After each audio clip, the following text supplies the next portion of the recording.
Hello students, welcome to my YouTube channel. आज की इस वीडियो में हम डिस्कस करेंगे एज़रिडिन।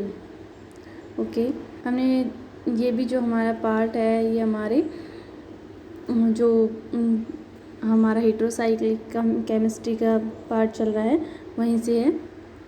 तो इसमें हम डिस्कस करेंगे एज़रिडिन, इसकी जर्नल, इसका इंट्रोडक्शन एंड इसकी सिंथेसिस। एंड नेक्स्ट वीडियो में हम डिस्कस करेंगे केमिकल रिएक्शंस, नहीं तो वीडियो काफ़ी लंबी हो जाएगी। अगर आपने इससे पहले चैनल को सब्सक्राइब नहीं किया है तो सब्सक्राइब कर लीजिए और बेल आइकन को प्रेस कर लीजिए ताकि आने वाले लेटेस्ट वीडियोज़ का नोटिफिकेशन आपको मिलता रहे। तो चलिए शुरू करते हैं वीडियो को। एज़रिडिन, फर्स्टली एज़रिडिन होता क्या है, हम इसकी डेफिनेशन ही देखेंगे यहाँ से। तो यहाँ पर जो हमारा एज़रिडिन है वो एक 3 मेंबर्ड सैचुरेटेड हेट्रोसाइक्लिक रिंग होती है जिसमें nitrogen as a hetero atom होता है। उसी को हम क्या बोलते हैं, एज़रिडिन बोलते हैं। एंड हम देख सकते हैं this is the structure of aziridine. And हम जो ये पढ़ेंगे नेक्स्ट, इसमें aziridine are biologically intersecting heterocycle and their tendency to undergo nucleophilic ring opening reaction responsible for their alkylating nature and activity makes them antibiotic and anti-cancer drugs. The antibiotic and anti-cancer activity of naturally occurring mitomycin C and the anti-cancer activity of nitrogen mustard drug of tetraamine type are associated with the presence of aziridine ring. Aziridine ring causes interruption in the cell division by alkylating nucleophilic groups on purine and pyrimidine base in DNA। अच्छा जी, जो हमारी एज़रिडिन है वो basically हमारी use किस में की जाती है, जो हमारे antibiotic and anti cancer drugs होती हैं उनके मैन्युफैक्चर के लिए मेनली यूज़ की जाती है। इसके कुछ एग्जांपल्स हैं जिनमें हमारी एज़रिडिन यूज़ की जाती है। फर्स्ट आप देख सकते हैं ये वाले भी, ये हमारे यहाँ पर इसमें एज़रिडिन कंपाउंड है, यहाँ पर भी हमारा एज़रिडिन कंपाउंड और यहाँ पर भी, एंड यहाँ पर भी हमारा एज़रिडिन कंपाउंड है, आप देख सकते हैं। ये था हमारा इसका बेसिक इंट्रोडक्शन। एंड अब हम देखेंगे एंड एक और बात, जो हमारे aziridine are weakly basic as compared with other amine because of the increased s character of the lone pair on nitrogen. जो हमारा एज़रिडिन है वो वीकली बेसिक होता है कंपेयर टू अदर अमीन्स के। ओके, इसके बाद हम देखेंगे सिंथेसिस में हम जो हमारे सिंथेसिस, इसकी सिंथेसिस मीन्स इसकी प्रिपरेशन में हम मेनली 2 टाइप्स की प्रिपरेशन इसकी पढ़ेंगे। फर्स्ट है हमारी intramolecular cyclisation reaction and second हमारी साइक्लोएडिशन रिएक्शन। ओके, फर्स्ट हम इंट्रामोलिकुलर साइक्लाइजेशन रिएक्शन स्टडी करते हैं। तो इसमें हमारा क्या होता है कि हमारी जो रिएक्शन है वो ओनली एक ही क्लोजर इंट्रामोलिकुलर रिंग के अंदर ही हमारा साइक्लाइजेशन हो जाता है। तो हम इसको स्टडी करते हैं। The ring closure in intramolecular cyclization mainly depends on 2 factors, ring strain and chain length. अच्छा जी, इसमें जो हमारी इंट्रामोलिकुलर साइक्लाइजेशन मेनली 2 फैक्टर्स पर डिपेंड करती है। फर्स्ट है हमारा रिंग स्ट्रेन एंड सेकंड है chain length. Ring strain mainly होता क्या है कि हमारे जो एज़रिडिन है, एज़रिडिन हम देख सकते हैं, एज़रिडिन हमारी इस टाइप का हमारा होता है। यहाँ पर हमारा नाइट्रोजन प्रेजेंट होता है। तो जहाँ पर ये जो हमारा एंगल है, एंगल ये हमारा क्या लग रहा है आपको, 60 डिग्री का लग रहा होगा। ओके, बट ये एंगल हमारा होता कितना है, 109 डिग्री का एंगल होता है।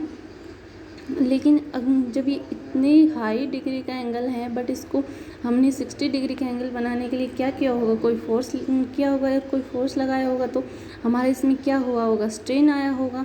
तो इसी वजह से ये किस पर डिपेंड करता है, हमारा यही हमारा क्या होता है, रिंग स्ट्रेन होता है। क्योंकि हमारी इसमें बहुत ज़्यादा रिंग स्ट्रेन है। अगर हम इस पर कोई भी हम इसका बॉन्ड ब्रेक करते हैं तो हमारी ईजिली ये रिंग ओपन हो जाती है क्योंकि इसमें बहुत ज़्यादा रिंग स्ट्रेन है। तो ring strain the cyclisation is more difficult with greater ring strain in the product of cyclisation. तो हमारी जो साइक्लाइजेशन है वो हमारे रिंग स्ट्रेन होता है इसमें, तो इसलिए डिफ़िकल्ट है इसका हमारा साइक्लाइजेशन करना। एंड हमारा दूसरा chain length the ring forming ability falls with an increase in the chain length. तो हमारा ये चेन लेंथ होता है। इसके बाद हमारा इंटरमोलिकुलर साइक्लाइजेशन रिएक्शन है, इसका हमारा जो फर्स्ट रिएक्शन है, इसमें फर्स्ट प्रिपरेशन है वो हमारी आ जाती है गैब्रियल मेथड। गैब्रियल मेथड के अकॉर्डिंग हम क्या करते हैं देखेंगे। इंटरमोलिकुलर साइक्लाइजेशन ऑफ बीटा क्लोरोअमीन,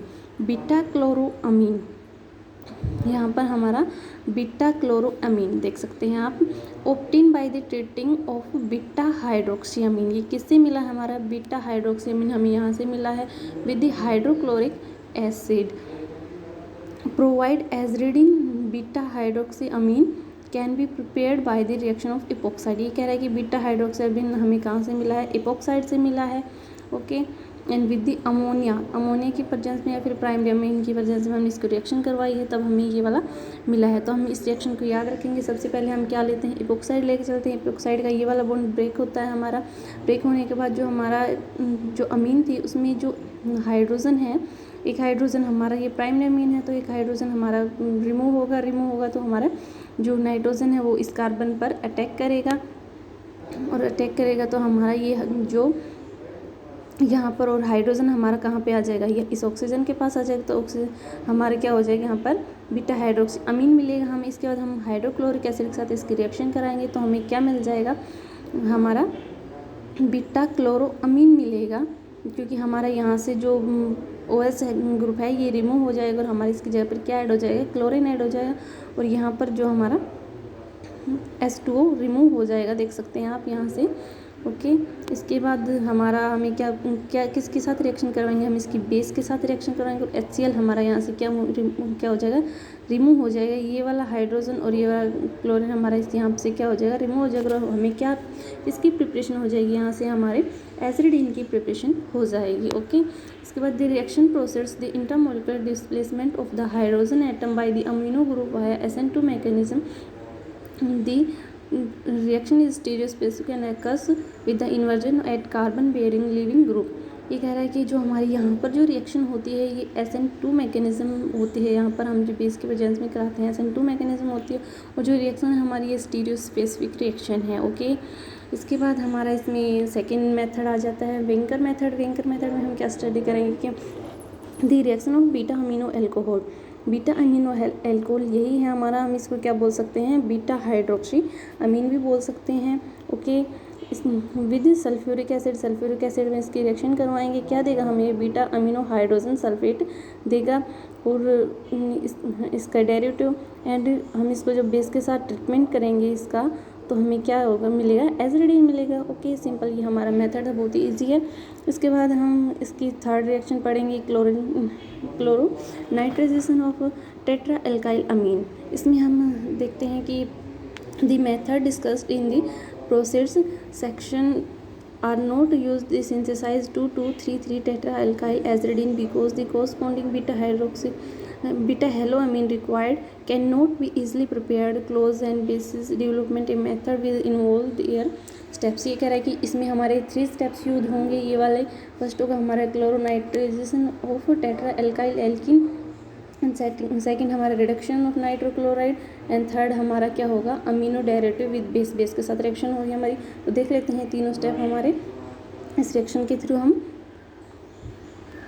तो चलिए, हमने सबसे पहले क्या लिया, टेट्रा एल्काइल एल्कीन लिया है, तो यहाँ से हम क्या करवाएंगे, इसकी क्लोरो नाइट्राइजेशन कराएंगे, तो हमारे क्या हो जाएगी, यहाँ से ये हमारा पॉजिटिव NO एंड यहाँ पर क्लोरीन नेगेटिव है, तो यहाँ से डबल बॉन्ड ब्रेक होगा, तो ये वाला जो हमारा नेगेटिव है ये इसको ले लेगा पॉजिटिव को, एंड क्लोरीन हमारा इसको ले लेगा, तो हमें ये वाला प्रोडक्ट मिलेगा। इसके बाद हम इसकी क्या करा देंगे, सेकंड स्टेप क्या था हमारा, इसकी रिडक्शन करवाएंगे तो हमें क्या मिलेगा, अमीनो डेरिवेटिव मिलेगा। अमीनो डेरिवेटिव रिडक्शन हमने डिस्कनेक्शन प्रोसेस में जो फंक्शनल ग्रुप करवाया था उसमें बताया कि जो हमारा नाइट्रोजन वाला ग्रुप होता है NO या फिर NO2, ये हमारा किस में कन्वर्ट हो जाता है, अमीनो ग्रुप में कन्वर्ट हो जाता है। फंक्शनल ग्रुप एक फंक्शनल ग्रुप से दूसरे फंक्शनल ग्रुप में कन्वर्ट किया जाता है ये, तो हम मेनली इसकी रिडक्शन कराते हैं, तो ये किस में कन्वर्ट हो जाता है, अमीनो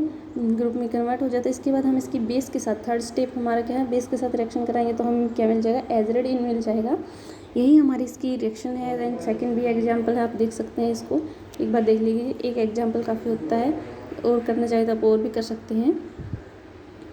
ओके, इसके बाद हमारी जो सेकंड रिएक्शन आती है, साइक्लो एडिशन रिएक्शन आती है। साइक्लो एडिशन रिएक्शन में हम देख सकते हैं, जो हमारी साइक्लो एडिशन रिएक्शन ये वाली है, तो इसमें हमारे aziridine are prepared by the cyclo addition of 1 atom moiety, यानी कि 1 एटम मोइटी के लिए हम कौन सा क्या यूज़ करेंगे, नाइट्रिन, एंड 2 एटम मोइटी के लिए लाइक एल्किन। ओके, इसके लिए हम फर्स्ट है हमारा नाइट्रिन इंटरसेशन मेथड। इसमें हमारा क्या होगा, direct insertion of nitrene into an olefinic linkage provide aziridine. When nitrene is photochemically or thermally produced, the yield of aziridine is uneffectively because of the formation of side product. ये कह रहा है कि हमारा जो नाइट्रिन होता है, नाइट्रिन से हम क्या बनाते हैं, एजरिडीन बनाते हैं। लेकिन नाइट्रिन हम किससे प्रिपेयर करेंगे, हमारा अजाइड से प्रिपेयर करेंगे। इसके लिए हम जो स्टार्टिंग मटेरियल लेके चलेंगे वो क्या लेके चलेंगे, अजाइड लेके चलेंगे, जो कि इसमें नहीं दिखाया गया है। तो हमारी इस मैकेनिज्म में हम देखेंगे, इसको हम फोटोकेमिकली या थर्मली हीट कराएंगे तो हमारे यहाँ से N2 रिमूव हो जाएगा और हमें क्या मिल जाएगा, नाइट्रिन मिल जाएगा। नाइट्रिन की जब हम इस के साथ रिएक्शन करवाएंगे तो हमें क्या मिल जाएगी, एजरिडीन मिल जाएगी। बट ये हमारा हमें हाई यील्ड में नहीं मिलता है, बहुत ही कम यील्ड में मिलता है, क्योंकि इसमें हमारे अदर साइड प्रोडक्ट रिमूव होते हैं और भी साइड प्रोडक्ट निकल जाते हैं, तो हमारे हाई यील्ड में हमें नहीं मिलता, इसलिए ये थोड़ा बेटर नहीं है।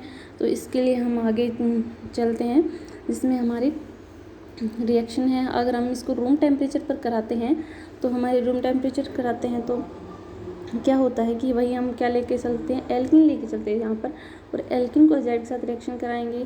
फिर हमारा इसको पेंटेन के साथ रूम टेम्परेचर पर लेके चलेंगे तो हमारा वही हमारा ये डबल बॉन्ड ब्रेक होगा। डबल बॉन्ड ब्रेक होने के बाद हमें ये वाला प्रोडक्ट मिल जाएगा, और इसके बाद हमें क्या मिलेगी, एजरिडीन मिलेगी। बट ये जो हमें एजरिडीन मिलेगी, इसकी यील्ड क्या होगी, हमारी हाई यील्ड होगी। ओके, जो ये रिएक्शन होगी हमारी नॉर्मली क्या होगी, स्टीरियो स्पेसिफिक रिएक्शन होगी।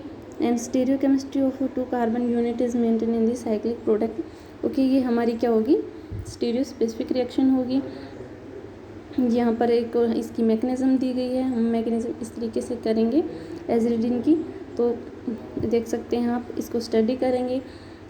ओके, इसके बाद हमारी केमिकल रिएक्शन आ जाते हैं, जो कि हम नेक्स्ट वीडियो में डिस्कस करेंगे। आज की वीडियो में इतना ही रखेंगे। इससे पहले हमने हेट्रोसाइक्लिक कंपाउंड में हमने पढ़ लिया है। हेट्रोसाइक्लिक केमिस्ट्री में हमने प्रीवियस वीडियो में systematic nomenclature system and replacement nomenclature system, इसके बाद ये हमारी थर्ड वीडियो। इसके बाद हम इसकी केमिकल रिएक्शंस स्टडी करेंगे। ओके स्टूडेंट्स, तो अगर इससे पहले अपने चैनल को सब्सक्राइब नहीं किया तो सब्सक्राइब कर लीजिए और बेल आइकन को प्रेस कर लीजिए, ताकि आने वाले लेटेस्ट वीडियोस का नोटिफिकेशन आपको मिलता रहे। और अगर आपको इन सभी टॉपिक्स की PDF चाहिए या फिर बुक की PDF चाहिए तो आप कमेंट करें, आपको ज़रूर PDF मिल जाएगी। Okay, and thank you for watching, bye bye.